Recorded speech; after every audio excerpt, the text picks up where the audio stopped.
DPO Hafizabad Faisal गुलजार की ज़ेर क़यादत Hafizabad police का जिला भर में पतंगबाजों और पतंग फरोशों के खिलाफ ग्रैंड ऑपरेशन जारी है।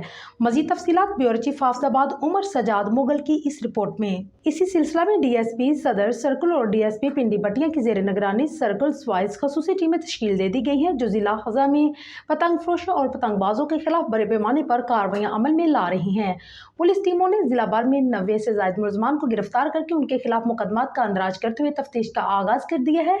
डीपीओ हाफिजाबाद फैसल गुलजार का कहना है कि वज़ीर आला पंजाब और आईजी पंजाब की हदायत के मुताबिक पतंगबाजों और पतंग फरोशों को लोगों की जिंदगियों को हरगज नहीं खेलने देंगे। बिस्मिल्लाहिर्रहमानिर्रहीम। ये पतंगबाजी के हवाले से मैडम सीएम का जिस तरह के खसूसी हुक्म है, हमारे आईजी साहब और हमारे आरपीओ साहब के एक स्पेशल कैंपेन लॉन्च की है। ये हाफिजाबाद में भी हमने ये कैंपेन लॉन्च किया है और इस कैंपेन के दौरान इस महीने के अंदर हमने 103 FIRs दी हैं, जिसमें तकरीबन 102 के करीब हमने बंदे पकड़े हैं और पतंगें और डोरे जो हैं ये हमने तमाम जो है वो कन्फिस्केट की हैं।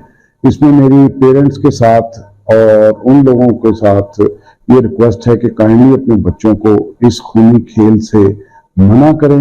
इससे ये जानलेवा खेल बन चुका है, ये अब तफरीह नहीं रही, तो खुदारा उनको रोकें। अगर वो इसको रोकने में नाकाम होंगे तो पुलिस अपना एक्शन ना सिर्फ उन बच्चों के खिलाफ लेगी बल्कि जिस छत के ऊपर वो पतंगबाजी करेंगे उसके मालिक और उनके वालिद को खिलाफ भी हम भरपूर कानूनी एक्शन लेंगे।